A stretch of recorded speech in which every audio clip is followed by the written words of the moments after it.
इस बुलेटिन का आगाज़ करें। सबसे पहले आपको बताएं, लाहौर में डेंगू के मजीद 18 मुश्तबा के सामने आ गए। खानेवाल के एक मरीज में वायरस की तस्दीक हो गई। सूबे भर में 5 मरीज ज़ेरे इलाज हैं। सूबे में डेंगू के 118 कंफर्म मरीज सामने आ गए हैं। कोरोना के बाद अब लाहौर में डेंगू भी बढ़ रहा है और 18 मुश्तबा केसेस सामने आए हैं, जबकि खानेवाल के एक मरीज में भी डेंगू वायरस की तस्दीक हो गई है। और इस तरह सूबे भर में 5 मरीज ज़ेरे इलाज हैं और डेंगू के 118 कंफर्म मरीज सामने आ चुके हैं। लाहौर के हॉस्पिटल्स में 24 घंटों में डेंगू के 18 मुश्तबा मरीज रिपोर्ट हुए, जबकि पंजाब में गुज़िश्ता 24 घंटों के दौरान डेंगू वायरस का एक कंफर्म केस सामने आया है। जाहिद चौधरी हमारे साथ मौजूद हैं। जाहिद, बताएगा इस हवाले से। जी, डेंगू का खतरा जो है वो बदस्तूर मौजूद है। गुज़िश्ता 24 घंटे के दौरान पंजाब भर में डेंगू वायरस का एक केस जो है वो रिपोर्ट हुआ है, कंफर्म किया गया है, जो कि खानेवाल से जो है वो इसकी तस्दीक की गई है। इसके अलावा अब तक जनवरी से जो कंफर्म केसेस हैं पंजाब में, उनकी मजबूरी तादाद 118 हो गई है और इस वक्त इनमें से 5 मरीज जो है वो ज़ेरे इलाज हैं। 113 जो है वो सेहतयाब हो चुके हैं। गुज़श्ता 24 घंटे के दौरान लाहौर में 18, जबकि मजबूरी तौर पर सूबे भर में 695 मुश्तबा मरीज जो है वो अस्पतालों में रिपोर्ट हुए हैं। और इसके साथ साथ तर्जमान महकमा प्राइमरी एंड सेकेंडरी हेल्थ के मुताबिक गुज़श्ता एक हफ्ते में सूबे भर में 6644 मकामात से डेंगू लार्वा बरामद हुआ है, जो कि खतरे की घंटी है। ठीक है जाहिद, शुक्रिया आपका। वफाकी ब्यूरोक्रेसी में आला तरीन सतह की तरक्कियों का ये मामला है। ग्रेड 22 में तरक्कियों के लिए हाई पावर सिलेक्शन बोर्ड इजलास जारी है। इस हवाले से बात करेंगे। बाबर शहजाद तुर्क हमारे साथ मौजूद हैं। बाबर, बताएगा इसकी डिटेल्स। और देखिए, वफाकी ब्यूरोक्रेसी में आला तरीन सतह की तरक्कियों के लिए ग्रेड 21 से 22 में तरक्कियों के लिए हाई पावर्ड सिलेक्शन बोर्ड का इजलास वज़ीर-ए-आज़म सेक्रेटेरिएट में वज़ीर-ए-आज़म इमरान खान की ज़ेर सदारत गुज़श्ता करीबन 1.5 घंटे से जारी है।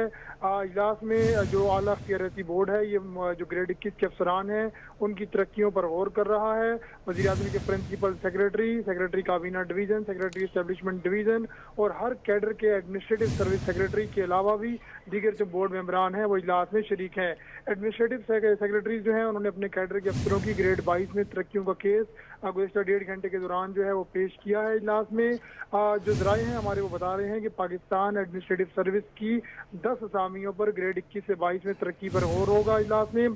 पुलिस सर्विस की ग्रेड 22 की एक असामी पर जो है वो अफसरान की तरक्की का गौर होगा।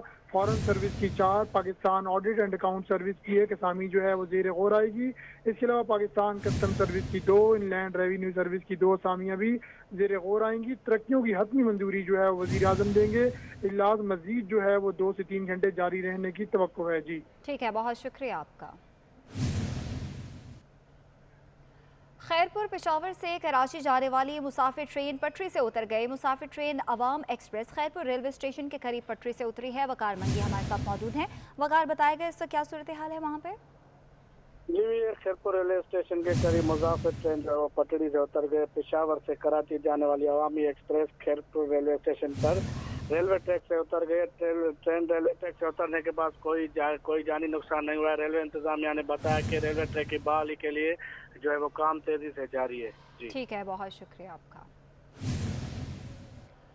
तर्जुमान बलोचिस्तान लियाकत शाहवानी ने 25 अक्टूबर के पीडीएम के जलसे को मुलतवी करने का मुतालबा कर दिया। उनका कहना है कि बलोचिस्तान में सिक्योरिटी थ्रेट को संजीदगी से देख रहे हैं। हमारा मुतालबा है सिक्योरिटी थ्रेट के बायस जलसा मुलतवी किया जाए।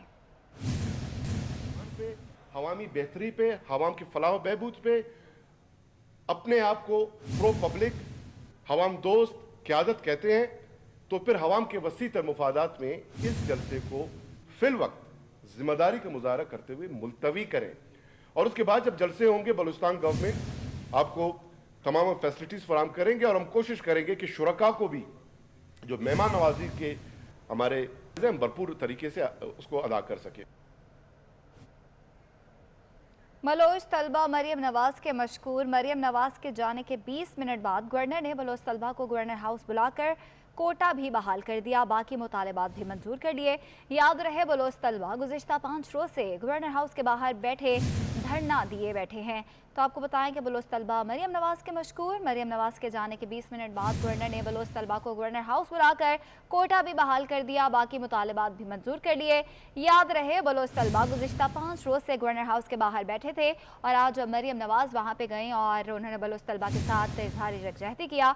तो अब ये सामने आया है कि मरियम नवाज़ के जाने के बाद 20 मिनट के बाद ही बलोच तलबा को गवर्नर हाउस बुलाकर कोटा उनका बहाल कर दिया गया है, जबकि उनके बाकी मुतालबात भी मंजूर कर लिए गए हैं और इस तरह बलोच तलबा मरियम नवाज़ के मशकूर हैं। आपको ये भी बताएं कि बलोच तलबा पिछले 5 रोज़ से गवर्नर हाउस के बाहर बैठे धरना दे रहे थे और अपने मुतालबात की मंजूरी तक वो उन्होंने कहा था कि धरना जारी रखेंगे। और गवर्नर पंजाब चौधरी मोहम्मद सरवर से एहतजाजी बलोच तलबा की मुलाकात हुई है और गवर्नर पंजाब ने बलोच तलबा को उनके मसाइल हल करने की यकीन दहानी करवा दी है और तलबा से उनके मसाइल सुने उन्होंने और सवालात के जवाबात भी दिए। गवर्नर पंजाब ने बलोची तलबा का कोटा बहाल करने का भी ऐलान कर दिया और कहा कि हम स्कॉलरशिप को ख़त्म नहीं करना चाहते हैं।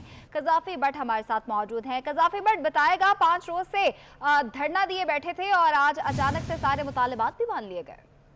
बिल्कुल जी, इन तलबा को जो है गवर्नर हाउस में चौधरी मोहम्मद सरवर ने बुलाया और इनके साथ मुलाकात की, इनके तमाम गुफ्तगू सुनी और इनके सवालात के भी जवाब दिए और इसके बाद गवर्नर पंजाब ने इन्हें यकीन दिलाया कि जो स्कॉलरशिप इन लोगों को दिए जा रहे थे वो किसी भी सूरत ख़त्म नहीं किए जाएंगे, बल्कि जो स्कॉलरशिप है उसे कंटिन्यू रखा जाएगा और ना सिर्फ इनके बल्कि जो दीगर तलबा हैं उन्हें भी 50% स्कॉलरशिप पर पंजाब की निजी और सरकारी जामियात में जो है वो दाखिले दिए जाएंगे और इसके अंदर ना सिर्फ बिजनेस कम्युनिटी बल्कि दीगर अफराद भी ताउन करेंगे। बलोची तलबा ने मुख्तलिफ सवालात गवर्नर से किए और गवर्नर ने तसल्ली के साथ उनके तमाम सवालात के जवाब सुन के उनके मसाइल की हल की यकीन दहानी करवाई और ये भी कहा कि उनके जो स्कॉलरशिप है वो बहाल किए जा रहे हैं और किसी भी सूरत ख़त्म नहीं किए जाएंगे। ठीक है कज़ाफ़ी, शुक्रिया आपका। और इस मौके पर गवर्नर सिंध का क्या कहना था, आइए आपको गवर्नर पंजाब का क्या कहना था, आइए आपको सुनवाते हैं। देखो, यूनिवर्सिटियों के पास रुपया नहीं, उन्होंने बड़ी, मैं समझता हूँ, मेहरबानी की है, मेरी बात मानी है। वो तो पहले एक स्टूडेंट की एग्जाम लेने के लिए तैयार थे, उसके बाद इसका मेरा 35 करोड़ रुपया हुकूमत की तरफ बनता है, लेकिन इसके बावजूद हमने बड़ी सख्ती करके उसको, मैंने कहा देखो सिंडिकेट ने फाइनल अथॉरिटी मैं हूँ, अगर मैं कर दूंगा फिर तुम क्या करोगे, मैंने आपको अंदाज़ा नहीं। तो अब उसने जो मेरा एग्रीमेंट उससे हुआ है वो 120 बच्चों को, सुन लो ना बात, 50% फ्री देगा और 60 बच्चे जो हैं फाटा और मध्य डिस्ट्रिक्ट उनको हाफ पे देगा। बाकी जो प्लस बच्चे आएंगे उनको पंजाब गवर्नमेंट ने जो 2 करोड़ रुपया अनाउंस किया है उसमें हम करेंगे और आपका जो 50% है वो बलोचिस्तान गवर्नमेंट देगी।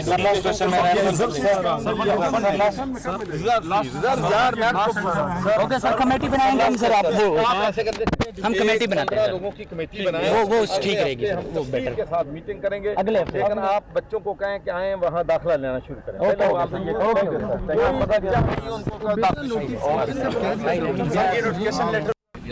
देखो, यूनिवर्सिटियों के पास रुपया नहीं, उन्होंने बड़ी, मैं समझता हूँ, मेहरबानी की है, मेरी बात मानी है। वो तो पहले एक स्टूडेंट की एग्जाम लेने के लिए तैयार थे, उसके बाद इसका मेरा 35 करोड़ रुपया हुकूमत की तरफ बनता है, लेकिन इसके बावजूद हमने बड़ी सख्ती करके उसको, मैंने कहा देखो सिंडिकेट ने फाइनल अथॉरिटी मैं हूँ, अगर मैं कर दूंगा फिर तुम क्या करोगे, मैंने आपको अंदाज़ा नहीं। तो अब उसने जो मेरा एग्रीमेंट उससे हुआ है वो 120 बच्चों को, सुन लो ना बात, 50% फ्री देगा और 60 बच्चे जो हैं फाटा और मध्य डिस्ट्रिक्ट उनको हाफ पे देगा। बाकी जो प्लस बच्चे आएंगे उनको पंजाब गवर्नमेंट ने जो 2 करोड़ रुपया अनाउंस किया है उसमें हम करेंगे और आपका जो 50% है वो बलोचिस्तान गवर्नमेंट देगी।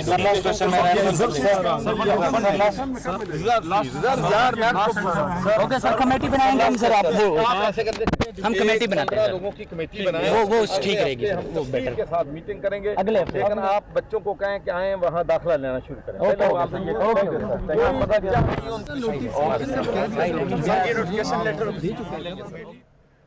मरियम नवाज का कहना है कि मियां नवाज शरीफ यहाँ ना होकर भी यहाँ मौजूद हैं। हुकूमत जितने चाहे केस बना ले, कोई फर्क नहीं पड़ता। हुकूमत की घबराहट नजर आ रही है। मेरे और सफ्दर के साथ जो हुआ, यकीन था पीपल्स पार्टी ऐसा नहीं कर सकती। इंक्वायरी का मुतालबा हुकूमत या अदलिया से हो सकता है, किसी और से नहीं। वो लाहौर में बलोच तलबा से इजहार यकजहती करते हुए मीडिया से गुफ्तगू कर रही थी।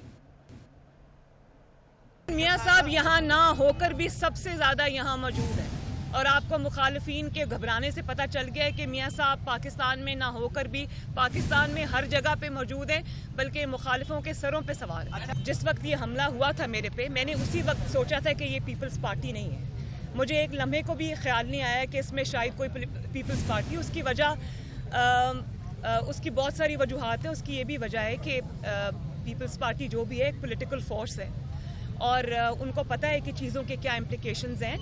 चार दीवारी का हम सब जो है हम एक दूसरे की मुखालिफ ज़रूर हो सकते हैं, राइवल ज़रूर हो सकते हैं पॉलिटिकल, लेकिन हम एक दूसरे के कोई दुश्मन नहीं है। हम एक दूसरे की रिस्पेक्ट करते हैं। तो मैं ये समझती हूँ कि ये नहीं है। लेकिन उसके बावजूद बिलावल भुट्टो साहब ने ये बात कही, मुझे फ़ोन भी किया और वो गुस्से में थे जब उन्होंने मुझे फ़ोन किया। उन्होंने कहा मैं बहुत एम्बैरस्ड हूँ और वो मेरे से ज़्यादा गुस्से में बिलावल साहब थे। और इसी तरह चीफ मिनिस्टर सिंध ने मुझे उसी वक्त फ़ोन किया। उन्होंने ये कहा, उन्होंने सारी डिटेल्स मुझे बताई जो कि इस वक्त आ सकती है, वो इंक्वायरी में खुद सामने आएंगी। वफाकी वज़ीर इत्तलात शिबली फराज का कहना है कि नवाज शरीफ को 15 जनवरी तक वापस लाकर जेल में डालेंगे। सफदर अवान बहुत पुरसुकून होकर गाड़ी तक गए। किसी मीडिया ने किसी वीडियो में किसी को दरवाज़ा तोड़ते नहीं दिखाया। चादर और चार दीवारी की बात करने वाले अपना माजी भूल गए। कि वो मैं आपको यकीन दिलाता हूँ कि इंशाअल्लाह 15 जनवरी तक नवाज शरीफ पाकिस्तान में होंगे, किसी एक जेल में। उनको वापस लाने के लिए हम पूरी तरह से मुतहर्रिक हैं और इंशाअल्लाह हम उनको वापस लाएंगे कि वो पाकिस्तानी अवाम का जवाब दें कि उन्होंने ये ऐसे कैसे बनाए और ऐसे बाहर कैसे लेके गए। फुटेज में तो सारे पाकिस्तान ने देख लिया है कि ये एक ड्रामा था। सफदर अवान जिस तरीके से निकला, जिस तरीके से उसने बातें की, उसने तो ये बातें की नहीं। सिंध हुकूमत, मैंने आपको कह दिया, कई मुतहर्रिकात हो सकते हैं। आपको ये किसने, आप मुझसे ज्यादा जानते हैं कि हम एक दूसरे के लिए सिंसियर हैं। ये अपनी सियासत खेल रहे हैं। मियां नवाज शरीफ को इश्तिहारी करार देने के मामले पर FIA ने मियां नवाज शरीफ की तलबी का इश्तिहार मॉडल टाउन लाहौर में मुस्लिम लीग नून के सेक्रेटेरिएट में लगा दिया। आला अदलिया की जानिब से FIA को सजा याफ्ता मुलजिम को वापस लाने के लिए इकदाम करने की हिदायत भी जारी की गई थी। मियां नवाज शरीफ को इश्तिहारी करार देने का ये मामला है और FIA ने मियां मोहम्मद नवाज शरीफ की तलबी का इश्तिहार मॉडल टाउन लाहौर में मुस्लिम लीग नून के सेक्रेटेरिएट में लगा दिया है।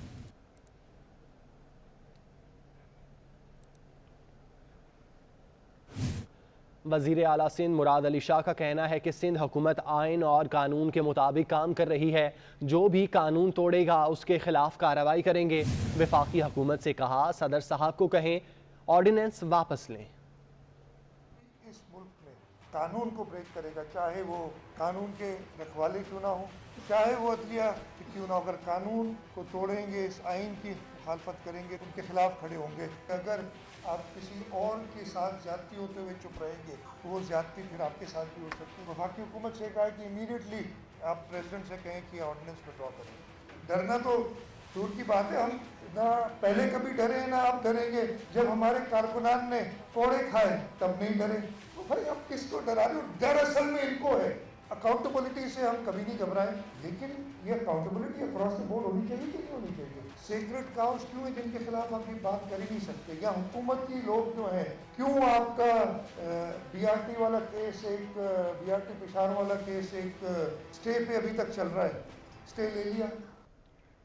वज़ीर आज़म इमरान खान ने आज फिर पार्टी तर्जुमानों का इजलास तलब कर लिया। इजलास में नवाज शरीफ को वतन वापस लाने के हवाले से इक़दाम और महंगाई से निमटने पर गौर होगा।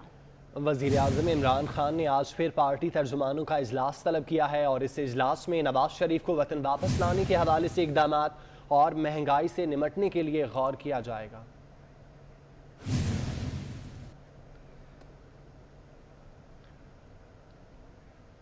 अपोजिशन ने कौमी असम्बली इजलास में एक बार फिर हुकूमत को मात दे दी। हुकूमत अपने बुलाए हुए इजलास में कोरम पूरा करने में मुसलसल नाकाम रही। आज भी कोरम ना होने पर इजलास की कार्रवाई मुलतवी कर दी गई। कौमी असम्बली का इजलास स्पीकर असद कैसर की ज़ेर सदारत शुरू हुआ तो पीपल्स पार्टी के सैयद नवीद कमर ने कहा, पार्लियामान ठीक तरह से आवाम की नुमाइंदगी नहीं कर रही। गुज़श्ता कई दिनों से जिस तरह कार्रवाई चल रही है उस तरह अपोजिशन कार्रवाई का हिस्सा नहीं बन सकती, जिसके बाद अपोजिशन ने कौमी असम्बली से वॉकआउट कर दिया। लोगों के जो हम मसाइल जिस तरह से उठाना चाहते हैं, जिस तरह से लेजिस्लेशन करना चाहते हैं, वो भी उसी तरह से नहीं हो रही जिस तरह एक बावकार हाउस में होती है। तो जब तक कि ये हालात ठीक नहीं होते हम इस हाउस का हिस्सा नहीं। मुशीर पार्लिमानी अमूर बाबर अबान बोले कि अपोजिशन जिस अंदाज से ऐवान में एहतजाज कर रही है और स्पीकर डायस का घेराव किया गया वो भी कोई पार्लिमानी अंदाज नहीं। स्पीकर की जानिब से जो भी इजलास बुलाया जाता है उसमें भी अपोजिशन शिरकत नहीं करती। अपोजिशन का रवैया गैर जमहूरी और गैर पार्लिमानी है। स्पीकर की जो चेयर है वो जो भी मीटिंग बुलाएं उसमें आप शरीक हों, जो भी आपके एतराज़ात कॉन्डक्ट ऑफ बिजनेस के ऊपर हैं वहाँ पे आप रजिस्टर करें, वो जो भी ऑर्डर जारी करें हाउस में उसको इन ऑर्डर रह के ऑब्जर्व किया जाए।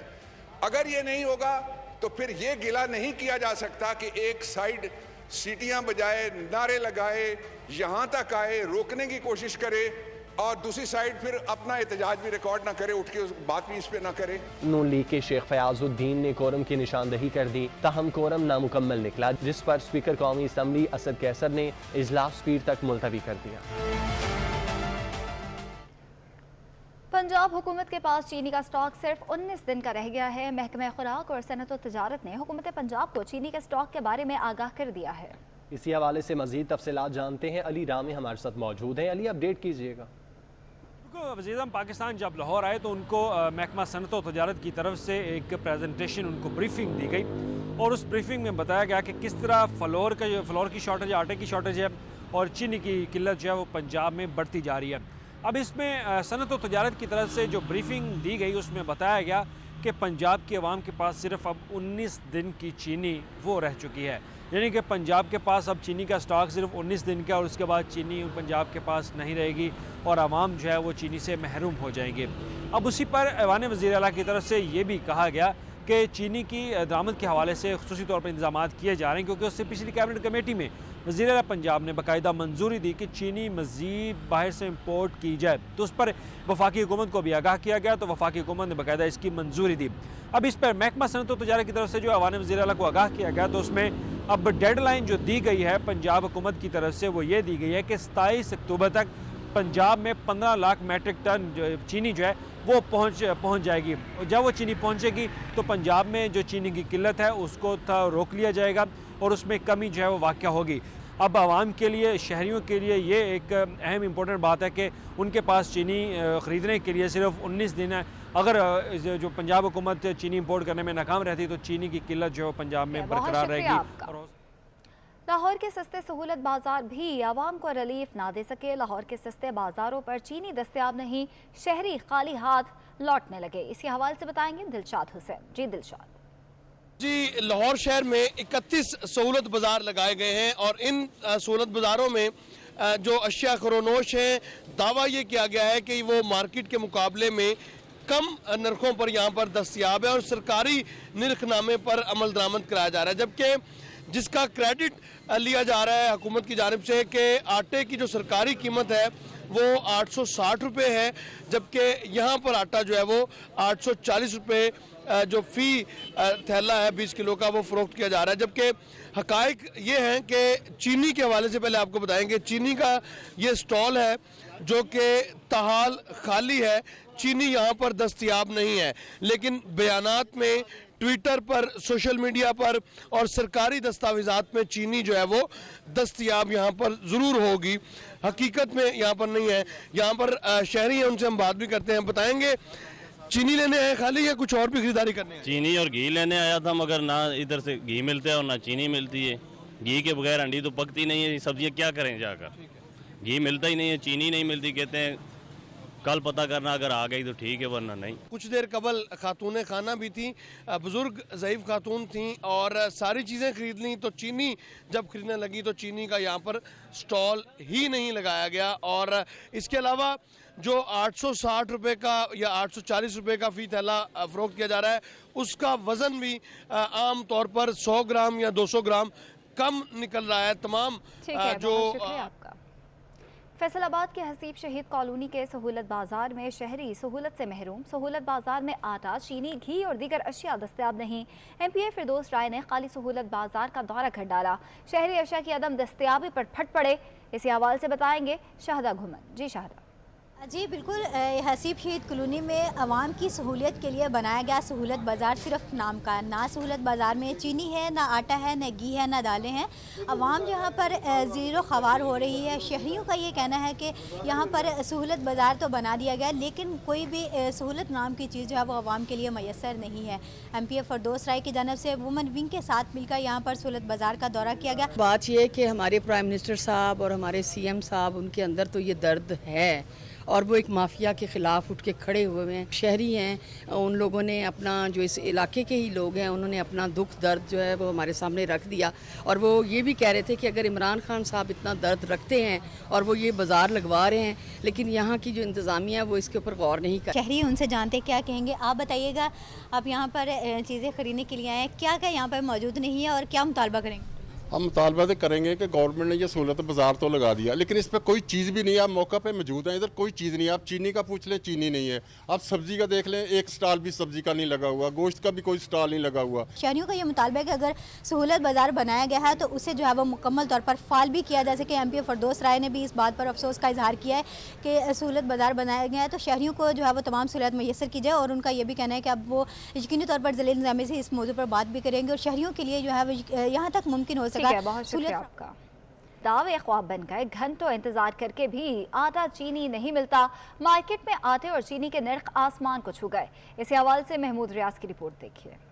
महंगाई के सताए अवाम के लिए यूटिलिटी स्टोर्स उम्मीद की किरण थे, जहां हुकूमती सब्सिडी के तहत आटा 40 रुपए जबकि चीनी 68 रुपए किलो फरोख्त करने के दावे किए गए थे। मगर सूरत हाल ये है कि अवाम, जिनमें अक्सरियत खवातीन की है, कई घंटे इंतजार के बाद भी आटे चीनी के हसूल में नाकाम रहते हैं। 2 घंटे भी करना पड़ता है, 3-3 घंटे करना पड़ता है। पैसे लेके घर से आते हैं, लेकिन जैसे भिखारी बैठे होते हैं ऐसे बैठे रहते हैं। दुकान खुली है तो आया हूँ तो वो बोल रहे हैं कि भाई आटा का पता नहीं है, कभी 2 बजे आता है, कभी 11 बजे आता है, कभी आता भी नहीं। आप इधर लेन में खड़े हो जाओ। बहुत महंगा है, नहीं फैमिली वड्या पुराई भी नहीं होती, क्या करे आप। मार्केट में आटे और चीनी के नर्ख आसमान से बातें कर रहे हैं। ऐसे में यूटिलिटी स्टोर पर अवाम पैकेज मुतारफ कराए गए हैं, मगर इस पैकेज के तहत सस्ती अशिया खुर्दोनोश खसूसन आटा और चीनी का हसूल एक ख्वाब बन गया है। अवाम का हुकूमत वक्त से मुतालबा है कि यूटिलिटी स्टोर से सस्ते आटे और चीनी के हसूल को यकीनी बनाया जाए। कैमरामैन आसिफ शफी के हमरा महमूद रियाज, 24 न्यूज़, कराची। रुख करें पेशावर का, जहां पर आटे और चीनी की कीमतों ने आवाम की चीखें निकलवा दी। पेशावर में चीनी 115 जबकि आटे का 20 किलो का थैला 1400 रुपये में मिल रहा है। तफसीलात जानते हैं, अजमत अली शाह हमारे साथ मौजूद हैं। अजमत, बताइएगा इस तमाम तर सूरत हाल पर आवाम का क्या रद्द अमल है? खैबर पख्तूनख्वा में आटे चीनी की कीमतें जो हैं उसमें मज़ीद इजाफा हो गया है। आटे की जो फ़ी किलो की तकरीबन 20 किलो की जो तेली है वो अब 1400 रुपये और 1380 तक पहुंच गई है, जहां पर यहीं जो आटे की जो 20 किलो की तेली थी वो तकरीबन 1.5 महीने कबल 1200 रुपये 1150 रुपये में बिकती थी, जो कि अब 1400 रुपये तक पहुंच गई है। साथ साथ में जो चीनी के रेट हैं वो भी दिन ब दिन उसमें इजाफा होता जा रहा है और अब चीनी जो है वो तकरीबन 115 रुपये फ़ी किलो जो है वो फ़रोख्त हो रही है। लेकिन यूटिलिटी स्टोर्स की जानिब से उनके मुताबिक तकरीबन 2 महीने से ज़ायद गुजरने के बावजूद अब तक यूटिलिटी स्टोर जो है वो चीनी सब्सिडाइज जो चीनी है अरजान नरखों पर वो अब तक यूटिलिटी स्टोर को नहीं दी गई है। साथ साथ में जो आटा है वो भी वहाँ पर नापेद हो गया है। वहाँ पर जो यूटिलिटी स्टोर्स हैं वहाँ पर आटा जो है वो कुछ बोरियाँ यानी कि थोड़ी सी बोरियाँ जो हैं वो यहाँ पर आती हैं और लोग लाइनों में खड़े होकर वहाँ से आटा जो है वो ख़रीदते हैं, जो कि सरकारी रेट पर तकरीबन 800 रुपये में बिकता है। लेकिन तमाम तर लोग जो हैं वो उससे इस्तेफ़ादा हासिल। अजमत, बहुत शुक्रिया आपका। शुजाबाद के सहूलत बाज़ार में मुज़रे सेहत आटा फ़रोख्त किया जाने लगा। आटे के 2 थैलों से मरे हुए चूहे निकले। तफसीलात मुसव्विर अंसारी से जान लेते हैं। मुसव्विर बताइएगा, एक तो आटा दस्तयाब नहीं है, अगर मिल रहा है तो वो भी ऐसी हालत में।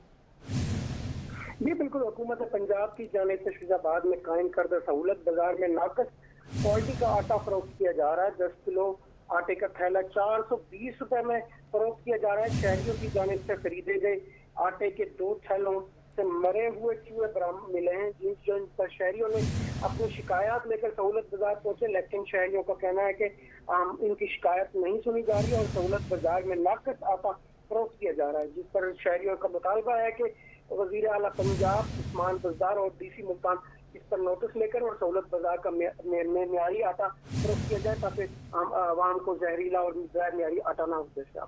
बहुत शुक्रिया आपका। कराची के इलाके मंगूपीर पख्तूनाबाद में फटी पाइपलाइन की मुरम्मत न की जा सकी। वाटर बोर्ड का अमला पाइपलाइन की मुरम्मत के लिए अब तक न पहुंच सका। तफसीलात जावेद कायम खानी से जान लेते हैं। जावेद बताइएगा, 3 से 4 घंटे गुजर गए हैं, क्या कहना है वाटर बोर्ड अमले का? जी इस वक्त मंगूपीर पख्तूना चौक पर मौजूद है और मेरे अकब में आप देख सकते हैं कि ये कोई फवारा नहीं है बल्कि वाटर बोर्ड की मेन लाइन है जिसमें पानी का गैर कानूनी कनेक्शन किया जा रहा था और ये फट गई है। इलाका मकीनों का ये एहतजाज है कि 10 रोज से जो है इनके घर पानी नहीं आ रहा है, लेकिन इस मेन लाइन से जो है वो दीगर इलाकों के अंदर और दीगर सनती इलाकों में जो है वो पानी गैर कानूनी तौर पर वाटर बोर्ड की मिली भगत से दिया जा रहा है, ऐसा इल्ज़ाम आयद किया है यहाँ के शहरियों ने। और यहाँ पर जो मुकीम लोग हैं, हज़ारों की तादाद के अंदर आबादी है, उनके 10 दिन से जो है पानी उनके घर में मुनक़ता है और वो लोग मजबूर हैं कि महंगा पानी खरीदें। यहाँ से कुछ ही फासले पर हब डैम है। हब डैम से पहले हक जो है वो इसी इलाके का, ऐसा कहना है। यहाँ मौजूद शहरियन से बात करते हैं। हब के करीब यही इलाके है और हक इन्हीं का बनता है कि इस इलाकों के पहले पानी मिल जाए। कई सालों का पुराना कनेक्शन काट के नया कनेक्शन यहाँ से फैक्ट्रियों को और कारखानों को सप्लाई के लिए भेज दिया गया है। बगैर बताए, बगैर पुराने कनेक्शन को, यानी इन इलाकों को इन्होंने कनेक्शन नहीं दिए और पुरानी कनेक्शन कर दी, जिसकी वजह से आवाम को बहुत तकलीफ है 10-15 दिनों से। बड़ा ज़ख़ीरा पानी का जो है वो ज़ाया हो रहा है और वाटर बोर्ड की नाअहली यहाँ पर यह है कि अब तक कोई यहाँ पर जो है वो देखने को नहीं आया। कब से पुराने कनेक्शंस, पुरानी पाइपलाइन ख़त्म करके नई पाइपलाइन डाल के मजीद जो है वो कनेक्शन दिए जा रहे हैं, लेकिन इलाका मकी सरापा एहतजाज देख सकते हैं। बड़ी तादाद के अंदर यहाँ पर शहरी और इलाका मकीन मौजूद है और उनका यही मुतालबा है कि उन्हें और कुछ नहीं, सिर्फ जो है वो पानी चाहिए और पानी के हक के लिए जो है वो एहतजाज कर रहे हैं। देख सकते हैं बड़ी तादाद के अंदर पानी जो है वो ज़ाया हो रहा है, लेकिन यहाँ के मुकीमों को पानी आप अपडेट कर रहे थे। कराची में गाहे बगाहे सफाई मुहिम तो शुरू होती है, लेकिन शहर की हालत नहीं बदलती। कुरंगी नंबर 2.5 भी एक ऐसा ही इलाका है जहां गंदगी के ढेर लगे हैं। इसी हवाले से बता रही हैं मानिया शकील। बिल्कुल, कराची के मुताबिक इलाके ऐसे हैं जहाँ पे कचरे के ढेर दिखाई देते हैं। कई बार सफाई मुहिम का आगाज़ हुआ लेकिन इख्तिताम ना हो पाया, क्योंकि कराची का कचरा कहीं पे भी इख्तिताम नहीं होता। मैं इस वक्त कराची के इलाके कोरंगी 2.5 नंबर पर मौजूद हूँ। कोरंगी 2.5 के अतराफ़ ही इलाका है। मेरे कैमरामैन आसिफ आपको दिखाएंगे कि क्या सूरत हाल है इस वक्त। ये पूरा इलाका, क्योंकि ये रिहायशी इलाका है, दूसरी जानिब भी तो ये फुटपाथ का एरिया और ये बाकी दूसरी तरफ जाने वाला रोड कचरे से बिल्कुल भरा हुआ है। कचरे और गंदगी से उठता हुआ ताफन यहाँ पे आने जाने वाले शहरियों को और यहाँ पे रिहाइश पसीर लोगों को खासा परेशान करते नज़र आता है। साथ साथ हम देखते हैं क्योंकि दूसरी जानिब सड़क भी है तो वो सड़क भी तकरीबन आधी जो है वो ढक चुकी है कचरे के बायस, गंदगी के बायस। और यहाँ के जो इलाका मकीन है वो भी ये कहते हैं कि यहाँ पे अब तक ऐसा नहीं हुआ कि यहाँ पे सफाई की गई हो।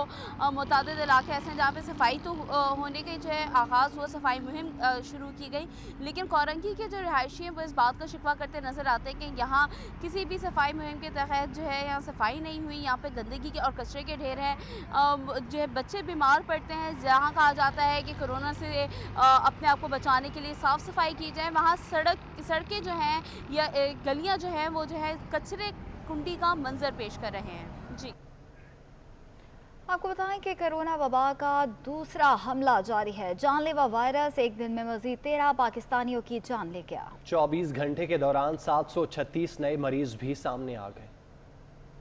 कोरोना के वार जारी, 24 घंटे के दौरान मजीद 13 अफराद जान से गए, जिसके बाद कोरोना से हलाकतों की तादाद 6,715 हो गई है। 6 अमवात पंजाब, 4 इस्लामाबाद, सिंध, खैबर पख्तूनख्वा और आजाद कश्मीर में एक हलाकत हुई। नेशनल कमांडर ऑपरेशन सेंटर के मुताबिक 24 घंटे के दौरान 27,050 नए टेस्ट किए गए, जिनमें से 736 अफराद में वायरस की तस्दीक हुई, जिसके बाद पाकिस्तान में कोरोना केसेस की तादाद 3,26,216 तक पहुँच गई है। सिंध में सबसे ज्यादा 1,42,917 अफराद वायरस से मुतासिर हैं। पंजाब में 1,02,253 अफराद में वायरस की तशखीस हुई। खैबर पख्तूनख्वा में 38,886, इस्लामाबाद में 18,578 और बलोचिस्तान में 15,767 केस रिपोर्ट हो चुके हैं। NCOC के मुताबिक इस वक्त कोरोना के 845 मरीज मुख्तलिफ अस्पतालों में जेर इलाज हैं, जिनमें से 99 वेंटिलेटर पर हैं। अब तक 3,09,646 मरीज कोरोना को शिकस्त दे चुके हैं। लाहौर में कोरोना मजीद 5 जिंदगियां निकल गया। लाहौर शहर में कोरोना के मजीद 76 केस सामने आ गए। सुबह पंजाब में 6 नई अमवात हुई, जबकि 146 नए केसेस रिपोर्ट हुए हैं। आपको बताएं कि लाहौर में कोरोना मजीद 5 जिंदगियां निकल गया। लाहौर शहर में कोरोना के मजीद 76 केसेस सामने आए हैं, जबकि सुबह पंजाब में 6 नई अमवात हुई हैं, जबकि 146 नए केसेस रिपोर्ट हुए।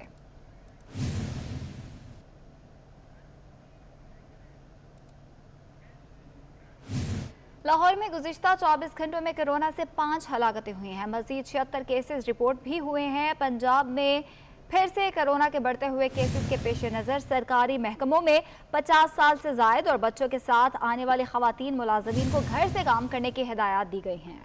लाहौर में गुज़श्ता 24 घंटों में कोरोना से 5 हलाकतें हुई, मजीद 76 केसेस रिपोर्ट हुए, जबकि पंजाब भर में फिर से कोरोना के बढ़ते केसेस के पेश नज़र सरकारी महकमों में 50 साल से ज़ायद और बच्चों के साथ आने वाली ख़वातीन मुलाज़मीन को घर से काम करने की हिदायत जारी कर दी गई।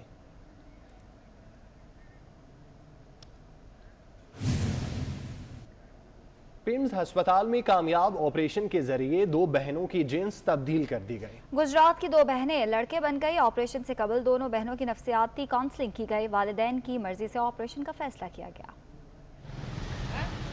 पिम्स अस्पताल में गुजरात की 2 बहनें गैर मामूली ऑपरेशन के बाद लड़का बन गईं। प्रोफेसर डॉक्टर अमजद चौधरी का कहना है कि इस फैमिली की 9 बेटियां हैं, जिनमें से 2 लड़कियों की जिस्मानी साख्त गैर मामूली थी। डॉक्टर अमजद ने बताया कि दोनों बहनों के टेस्ट से मालूम हुआ कि दोनों एटिपिकल जेनेटेलिया हैं। इस कैफियत में जिनसी अज़ाब वाज़े नहीं होते। लड़का और लड़की होने का तायुन नहीं किया जा सकता। इंसानों में ये कैफियत शाज़ व नादिर ही होती है। एक ही घर में 2 लोगों को एक ही ये मसला हो इस तरह का, ये बड़ा कम हुआ है। यूजली एक ही होता है नॉर्मली, तो इस दफ़ा ये दोनों जो हैं they are real brothers. Professor doctor Amjad का कहना है कि ऑपरेशन से कबल इनकी नफ्सियाती काउंसलिंग की गई, फिर वालिदैन और दोनों बहनों की मर्जी से उनको ऑपरेशन के जरिए मर्द बनाने का फैसला किया गया। इनका कंसेंट भी ज़रूरी है बच्चों का, तो इसके लिए इनकी काउंसलिंग वो सारा इस सर्जरी से पहले सारा इसका पार्ट है। इनकी काउंसलिंग, इनकी साइकोलॉजिकल सारे इशू एड्रेस करके, तो जब उन्होंने कंसेंट किया तो उसके बाद हमने इसकी रिकन्स्ट्रक्टिव सर्जरी की। 29 सितंबर को बुशरा और 9 अक्टूबर को राफिया का ऑपरेशन किया गया। गिलगित बल्तिस्तान में इंतखाबात के हवाले से जोशो खरोश उरूज पर है। पाकिस्तान पीपल्स पार्टी के चेयरमैन बिलावल भुट्टो जरदारी 22 रोज़ा दौरे पर गिलगित बल्तिस्तान में मौजूद हैं। इसी हवाले से मजीद तफसीलात जानते हैं उस्मान जावेद से। जी उस्मान, बताइएगा।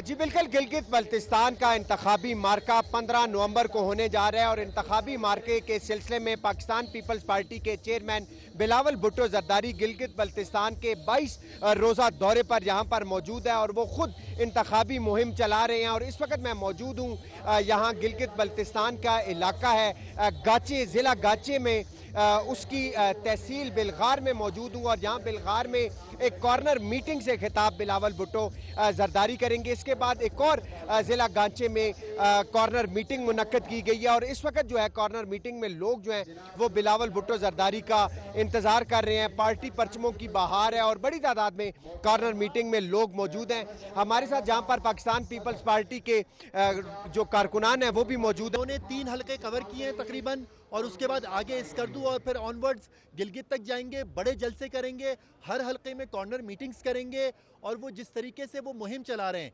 ये बड़ी अहम बात है। मैं आपको बताऊं कि आज तक किसी भी पाकिस्तान में सियासतदान ने गिलगित बल्तिस्तान में ऐसी इंतखाबी मुहिम नहीं चलाई है। बहुत शुक्रिया जी। ये पाकिस्तान पीपल्स पार्टी के कारकुनान हैं और इनका इस हवाले से कहना है कि पाकिस्तान पीपल्स पार्टी के चेयरमैन बिलावल भुट्टो जरदारी तमाम हलकों में जाकर अपना जो पैगाम है वो लोगों तक पहुंचा रहे हैं और 22 रोज़ा ये उनकी सियासी जो कैंपेन है वो जारी रहेगी और हर हलके में खुद जाकर लोगों से खिताब कर रहे हैं और पाकिस्तान पीपल्स पार्टी की जो इंतखाबी मुहिम है वो खुद चला रहे हैं। जी बहुत शुक्रिया उस्मान। सिंध हुकूमत ने 12 रबीउल अव्वल को आम तातील का ऐलान कर दिया। जुमा 30 अक्टूबर को तमाम सरकारी नीम सरकारी दफातर बंद रहेंगे। आपको बताएं कि सिंध हुकूमत ने 12 रबीउल अव्वल को आम तातील का ऐलान कर दिया है। 30 अक्टूबर बरोज़ जुमा को तमाम सरकारी और नीम सरकारी दफातर बंद किए जाएंगे। 12 रबीउल अव्वल रोज़ जुम्मा है 30 अक्टूबर को और इसी हवाले से सिंध हुकूमत ने आम तातील का ऐलान किया है।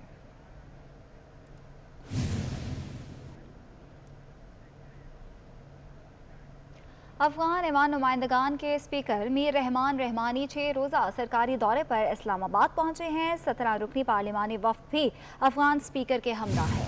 स्पीकर कौमी असम्बली असद कैसर ने अफगान स्पीकर का इस्तकबाल किया। अफगान ऐवान नुमाइंदगान के स्पीकर मीर रहमान रहमानी 6 रोज़ा सरकारी दौरे पर इस्लामाबाद पहुंचे हैं।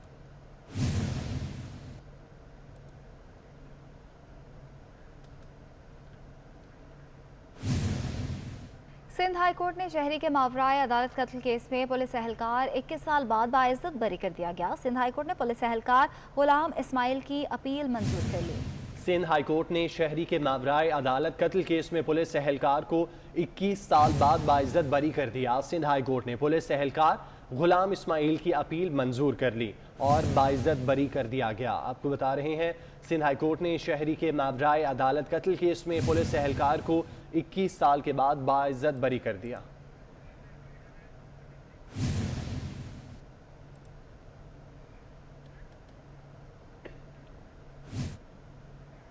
इस बुलेटिन से इतना ही। आप देखते रहिए 24 न्यूज़।